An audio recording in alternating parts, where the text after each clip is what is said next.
안녕하세요.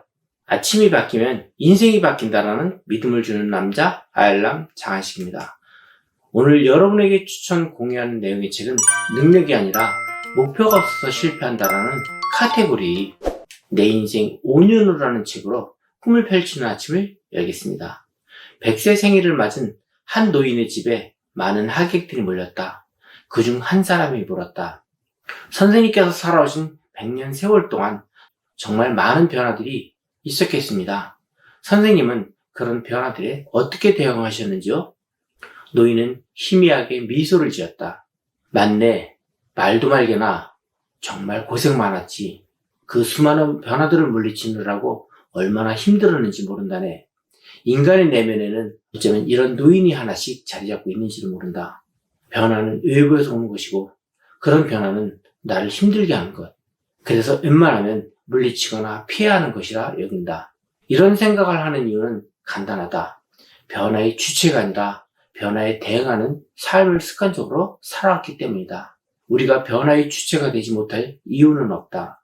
누군가 변화의 바람을 일으킨 다음에야 허둥지둥 그것을 따라가느라 바쁜 삶을 산다면 우리 삶의 주인공은 언제나 타인일 수밖에 없다. 앞으로 5년 후 정녕 다른 삶을 살고 싶다면 가장 먼저 그 다른 삶을 만들어가는 변화의 주체로 자신을 당당하게 세울 수 있어야 한다.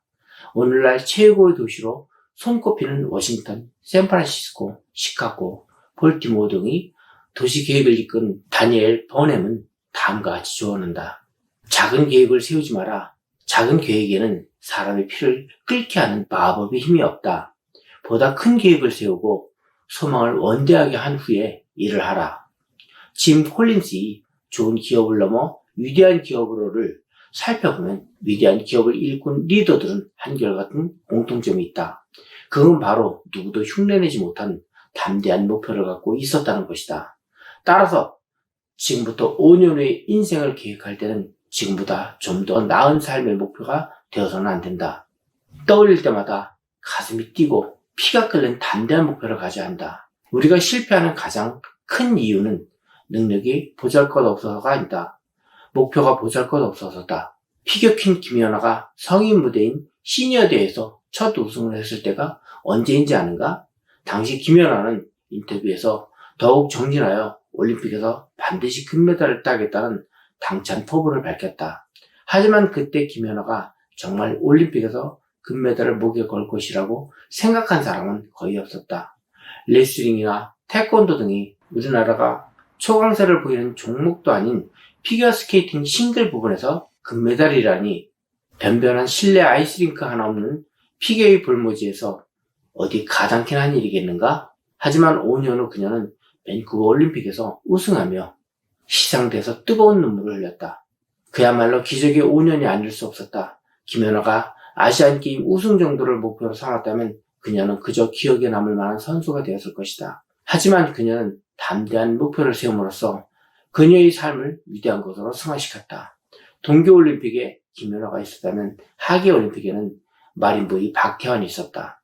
2004년 아테네 올림픽 남자 수영 400m 예선전, 자국민에게조차 별로 알려지지 않는 무명의 작은 동양 소년 하나가 출발 신호가 울리기도 전에 물속으로 풍덩 뛰어든다. 부정 출발이었다. 대부분의 관중들은 소년의 실수를 안타까워했지만 몇몇 관중은 소리내어 웃었다. 그렇게 15세 소년은 시합다운 시합 한번 못해보고 쓸쓸히 짐을 싸야 했다. 하지만 소년은 좌절하지 않았다. 바닥을 경험한 그에겐 위로 튀오를 일만 남아있었다. 2006년 드디어 박태환의 시대, 박태환의 기적의 5년이 시작되었다. 2006년 카타르 도하에서 열린 아시안 게임에서 그는 자신의 주종목인 자유형 400m는 물론 200m, 1500m에서 모두 금메달을 차지 3관왕에 올랐다. 거기서 그치지 않았다. 100m 은메달과 개영 부분에서 동메달 3개를 추가, 그가 돌아올 때 목에 걸린 메달 수가 무려 7개였다. 이듬해 그는 멜버른 세계 선수권대회에서 400m 금메달을 차지함으로써 드디어 세계 최고의 자리에 오르게 된다. 그리고 대망의 2010년 베이징 올림픽, 그의 최종 목표였던 400m 금메달을 목에 걸면서 기적의 드라마는 그 화려한 대미를 장식한다. 시상대 가장 높은 곳에 올라서도 2, 3등 선수들과 키가 비슷해 보이는 그다.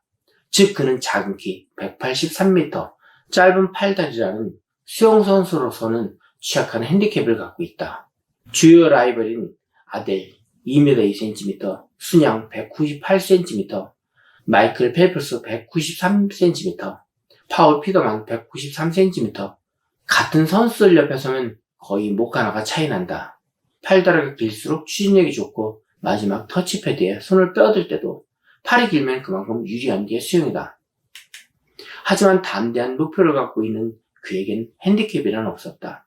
아시아를 넘어 세계 최고의 승자에 오를 때까지 그는 매일 10시간 가까이 연습에 매달렸다. 그가 하루에 수영하는 거리는 무려 14,000m, 50m 레인을 140회나 왕복하는 엄청난 거리다. 이 정도 연습을 마치려면 하루 5시간 정도는 꼬박 물속에 있어야 한다. 그렇게 자신의 목표에 모든 에너지를 쏟아붓는 대신 그는 다른 또래 친구들이 누리는 모든 것을 포기해야만 했다. 하지만 그에겐 5년 후에 놀라운 보상이 기다리고 있었다. 세계 최고의 선수, 대한민국 역사에 영원히 기록될 위대한 영웅이 된 것이다. 각본 없는 위대한 드라마를 쓴 김연아와 박태환을 두고 학자들은 이렇게 말한다. 김연아와 박태환은 보통 사람이 갖지 못한 천부적 재능을 가진 사람들이다. 그러니 성공은 어쩌면 당연한 결과다. 이 같은 반응을 보이는 사람들에게 나는 전업주부에서 수천 명의 직원을 거느린 회사의 CEO로 변신한 박경리 파코메리 화장품 회장의 메시지를 들려주고자 한다. 그녀는 이렇게 말한다. 실패하는 사람은 능력이나 소질이 없어서가 아니다. 목표가 없기 때문에 실패한다. 평소 존경하는 어느 대기업 임원과 인터뷰를 할 기회가 있었다. 그는 내게 다음과 같이 말했다. 나는 대학을 나오지도 못했고 공부도 썩 잘하지 못했다. 하지만 그런 내게도 신께서는 좋은 재능을 선물해 주셨는데 바로 목표를 세우고 거기에 모든 열정을 집중하는 자세를 주셨다. 나는 그 선물을 잃지 않기 위해 노력했다. 아무도 믿지 않았던 대기업 입사를 해냈고 누구도 예상하지 못했던 임원 자리에 올랐다. 목표를 세우고 그것에 도달하기 위해 모든 에너지를 남김없이 바치는 것, 그것은 누구나 갖고 있는 그러나 세상에서 가장 위대한 재능이다. 다만 그것을 쓰고자 하지 않는 사람에겐 무용지물이다. 나는 기회가 있을 때마다 후배들에게 묻는다. 왜 당신은 임원이 되려고 하지 않는가? 임원이 되는 사람의 씨앗은 따로 있는 게 아니다. 임원이 되고자 하는 목표가 없기 때문에 되지 못하는 것이다. 김연아와 박태환은 천재였기 때문이 아니라 목표를 끝까지 밀고 나가는 달란트를 갖고 있었기에 정상에 올랐다. 그 달란트를 아껴두지 마라. 벤저민 프랭클린의 말처럼 달란트는 쓰라고 주어지는 것이다. 다시 한번 묻는다. 당신의 5년 후 목표는 무엇인가? 내 인생 5년 후 중에서 성공한 사람은 남들보다 남다른 것이 있다면 목표를 향해 지치지 않고 도전하는 정신이 있습니다. 대한민국의 영웅 김연아, 박태환을 상기하면서 맞아, 그들도 그렇게 힘든 과정을 보냈었지? 라고 생각했습니다. 여러분도 5년의 목표를 계획하고 끊임없이 노력하여 인생의 단맛을 누리는 성공자의 대열에 서시길 바랍니다. 감사합니다.